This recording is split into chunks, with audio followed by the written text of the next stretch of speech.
Bonjour à tous. Alors aujourd'hui, je vous propose un exercice pour travailler le fameux binôme de Newton, la formule du binôme qui permet de développer a plus b puissance n. Je vous donne ici la formule que vous trouverez partout, qu'on a déjà démontré.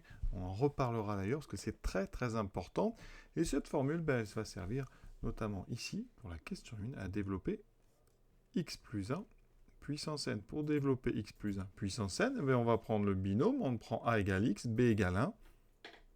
Et on trouve directement somme de k égale 0 à n, dk parmi n, x puissance k, 1 puissance n moins k.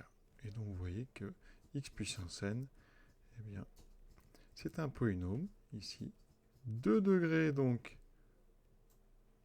n. Alors je vais le mettre in extenso pour vous montrer un petit peu. Donc pour k égale 0, ça fait 0 parmi n, donc ça fait 1, d'accord? Donc j'ai x puissance 0. X puissance 0, on va considérer que c'est 1, donc le premier terme c'est 1, plus, on remplace k par 1 parmi n, donc 1 parmi n ça fait n fois donc x puissance 1.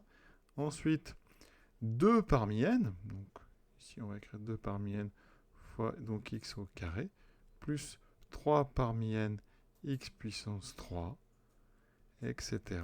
jusqu'au dernier. Alors on va même faire l'avant-dernier, n-1 parmi n, qui donne en fait n, donc c'est nxn-1, et le dernier, n parmi n qui vaut 1, donc plus x puissance n. Donc vous voyez, ça nous permet comme ça de développer assez rapidement et avoir une idée de la forme. On a bien un polynôme de degré n. Et on commence donc maintenant la question 2. On va utiliser ce développement de façon astucieuse plusieurs fois. Alors, grâce à ce développement ici, on peut prendre ici les valeurs de x qu'on veut. Donc ça, c'est valable pour tout x appartenant à R et quel que soit n. Et pour tout n entier naturel. Si je prends n égale 0 d'ailleurs, ici, j'aurai donc x plus 1 puissance 0 est égal à, ici, est égal à 1. Effectivement, on peut considérer que la puissance 0, c'est toujours égal à 1. On met de côté le problème de 0 puissance 0 ici. Donc, pour avoir ma somme des k parmi n, vous voyez, si je regarde ici, mon x plus 1 puissance n comme étant somme de k égale 0n dk parmi n x puissance n, ben je vais choisir astucieusement. Pour avoir k parmi n ici et plus le xn, je vais prendre x égale à 1. Donc on pose x égale 1, on a tout à fait le droit. Et donc on obtient ici 1 plus 1, 2, donc 2 puissance n, est égal à la somme de k égale 0 à n des coefficients binomiaux k parmi n. Et donc on a déjà terminé, vous voyez, cette somme, c'est 2 puissance n. Alors c'est quelque chose qu'on a déjà vu, parce que quand on travaille les ensembles, ici, je vous rappelle que k parmi n, c'est le nombre, donc dans ce sous-ensemble, un nombre de parties à k éléments d'un ensemble global qui en contient n, d'un ensemble à n éléments. Et on sait que quand un ensemble a n éléments, alors les parties d'un ensemble E, alors prenons un ensemble E de cardinal n, c'est-à-dire que E a n éléments, eh bien, des parties de E, on en a combien? Eh bien, je vous le dis, le cardinal des parties de E, c'est 2 puissance n. D'accord? C'est justement la somme qu'on a trouvée. Alors, pourquoi on trouve cette somme et pourquoi je vous en parle? Parce que donc, k parmi n, c'est le nombre de parties à k éléments. Donc, si vous voulez le cardinal de l'ensemble de toutes les parties qu'on peut faire dans E, donc de 0 jusqu'à n éléments, eh bien, ce cardinal, ça sera donc la somme du nombre de parties qui ont k éléments, k variant de 0 à n, donc c'est bien la somme des coefficients binomiaux. Alors, ce 2 puissance n, il se démontre assez aisément. Alors, une démonstration très rapide. Imaginez que E, ça soit l'ensemble composé des éléments x1, x2, x3, etc. jusqu'à xn. Eh bien, pour constituer une partie de E, il faut à chaque fois faire le choix. Est-ce que je prends le x1 ou pas? Donc deux choix. Est-ce que je prends x2 ou pas pour faire cette partie? Est-ce que je prends x3 ou pas? Est-ce que je prends xn? Donc à chaque fois, j'ai deux choix. Je fais n fois ces choix-là. J'ai donc 2 puissance n façons de construire des ensembles différents à partir des éléments de E. Et l'ensemble vide, il est compté, c'est quand on prend aucun des n éléments. Et l'ensemble E, il est compté, c'est quand on a pris à chaque fois x1, x2, etc. Là, j'ai été un petit peu vite. Je ferai bientôt une vidéo pour justement montrer les différentes démonstrations de cette formule du binôme et son utilisation les plus classiques. Alors, on passe maintenant à la question B. La question donc 2B et 2C, vous allez voir, on va les faire à peu près ensemble. C'est la même idée. Est apparu ici, devant le coefficient binomial, un nombre k. Et ici, moins 1 puissance k. Donc, astuce, on va dériver. Pourquoi ça? Alors, on va regarder x plus 1 puissance n. Et je vais l'appeler, on va dire que c'est la fonction f, x plus 1 puissance n. Alors nous, dans les questions B et C, on prend n supérieur ou égal à 1. Donc n, à partir d'une étoile, on a une somme de 1 à n, donc n doit être plus grand ou égal à 1. Ici, on va donc dériver ça. F', alors c'est un polynôme, on sait dériver. La dérivée de u puissance n, c'est n u', u n moins 1. Et ça marche. Très bien. Si n est égal à 1, ça, j'ai une formule qui marche. Si vous prenez n égale 1, ça fait donc dérivée de u1. C'est une fois u', u0. Donc on considère que cette notation puissance 0, ça veut dire que c'est 1, donc ça correspond bien. Donc la formule marche même pour n égale à 1. Donc ici, je dérive, ça fait n fois la dérivée de x plus 1 qui vaut 1, fois x plus 1 puissance n moins 1. D'accord? Et on va considérer que si n est égal à 1, x plus 1 puissance n moins 1 vaut toujours 1. Maintenant, cette fonction, elle a une autre expression, c'est somme de k égale 0 à n, des k parmi n, x puissance k. Alors attention, je vais réécrire f de x, quand on dérive ça, il faut se méfier, parce que la dérivée de xk, donc je vais la donner ici, quand on dérive xk, ça fait k xk moins 1, mais attention, ça marche pour des puissances ici qui sont supérieures ou égales à 1. Il faut que k soit supérieur ou égal à 1. Avec la même règle que tout à l'heure, x puissance 0, on va considérer que ça vaut toujours 1. Ici, on a un k égale 0 qui nous gêne un petit peu, donc on sépare cette somme en deux. On va considérer le terme ici avec le k égale 0. Et on a déjà vu, ça faisait donc 0 parmi n, donc 1 fois x puissance 0, ça fait 1, plus la somme de k égale 1 à n, des k parmi n. Voilà, et là on peut dériver ça sans problème. Ça veut dire que j'obtiens une autre expression de la dérivée. 1 donne 0, c'est la somme de k égale 1 à n, des k parmi n, et regardez, quand on dérive xk, eh bien j'ai un k qui va sortir, et j'ai x puissance k moins 1.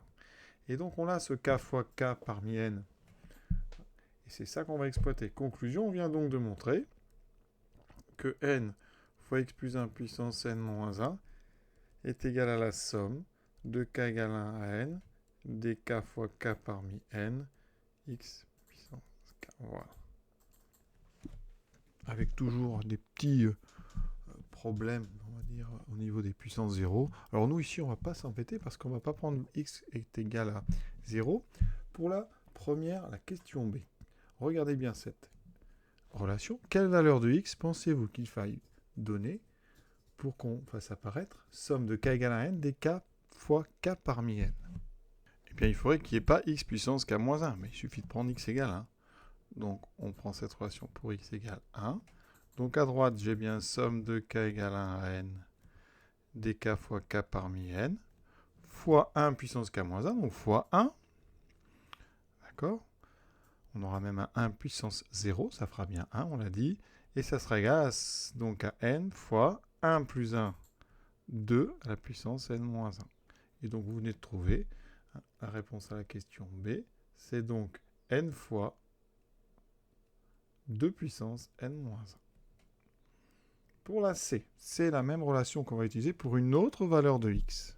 La C, alors on va faire attention quand même, c'est la même relation qu'on va utiliser, mais pour x égale moins 1. Alors on a un petit souci pour x égale moins 1, parce qu'à gauche, on aura moins 1 plus 1, on aura 0. 0 puissance n moins 1. Donc il faut faire un petit cas particulier.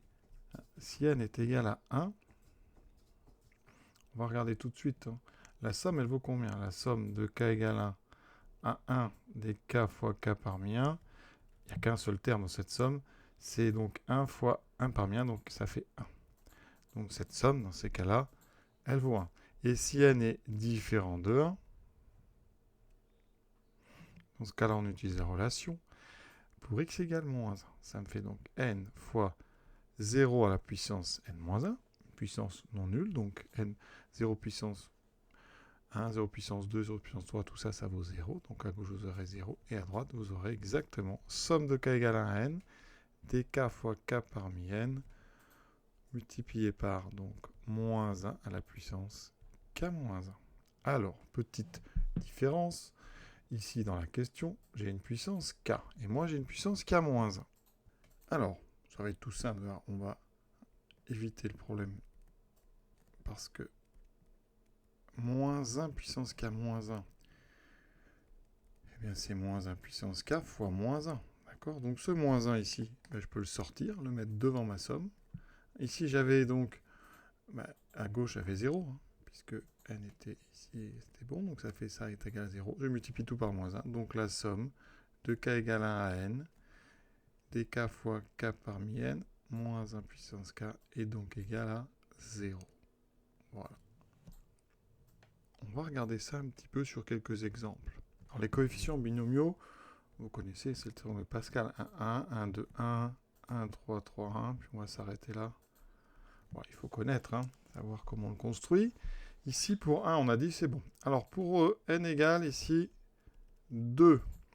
Alors, qu'est-ce que ma somme me dit? Donc, j'ai la somme ici. Alors, je remplace k par 1 d'abord. Donc, ça fait une fois donc 1 parmi 2 fois donc moins 1 puissance 1, plus ce deuxième terme, 2 fois, donc 2 parmi 2, moins 1 au carré. Et ça doit donner 0. Alors 1 parmi 2, ça fait 2, fois moins 1, donc là j'ai moins 2, plus 2 fois 2 parmi 2, donc plus 2, ça fait bien 0. Ça a l'air de marcher. On vérifie pour n égale 3, donc j'ai 1 fois 1 parmi 3 fois moins 1, plus 2 fois 2 parmi 3 fois plus 1, ça moins 1 au carré, plus 3 fois 3 parmi 3 fois moins 1 au cube. Cette somme doit faire aussi 0. 1 parmi 3, ça fait 3 fois moins 1, moins 3. Plus, alors 2 parmi 3, ça fait 1 parmi 3, il faut le savoir. Donc là, j'ai encore un 3. 3 fois 2, 6, donc plus 6. Et ici, 3 fois 3 parmi 3 qui vaut 1, ce qui me fait 3 fois moins 1, donc j'ai moins 3. Effectivement, ça fait 0. Donc ça a l'air de marcher. Alors on pourrait vérifier les autres. Hein. Je vous laisse essayer pour si vous avez envie de regarder ce que ça donne. Alors je n'ai pas résisté à la vérification de n égale 4 par curiosité. Donc ici j'ai moins 4. 2 parmi 4, ça fait 4 fois 3, 12 fois divisé par 2, ça fait 6. Donc là j'ai 12. 3 parmi 4, ça vaut 1 parmi 4. Donc ça fait 4 fois 3, 12. Donc j'ai moins 12. Et là, le dernier, ça me fera plus 4. Donc effectivement, ça fait encore 0. Pour la question D. Alors, ici, on a petit f de x. C'est donc x plus 1 puissance n. C'est donc la somme de k égale 0 à n d k parmi n x puissance k. Et on va... Ouais, ici, il y a un k plus 1 qui est apparu dessous. Tout à l'heure, il était en haut, le k. Ici, il est dessous. Donc, on est dans le sens contraire. On ne va pas dériver, on va chercher des primitives. Donc, on va dire soit grand f de x est égal à 3 grand f tel que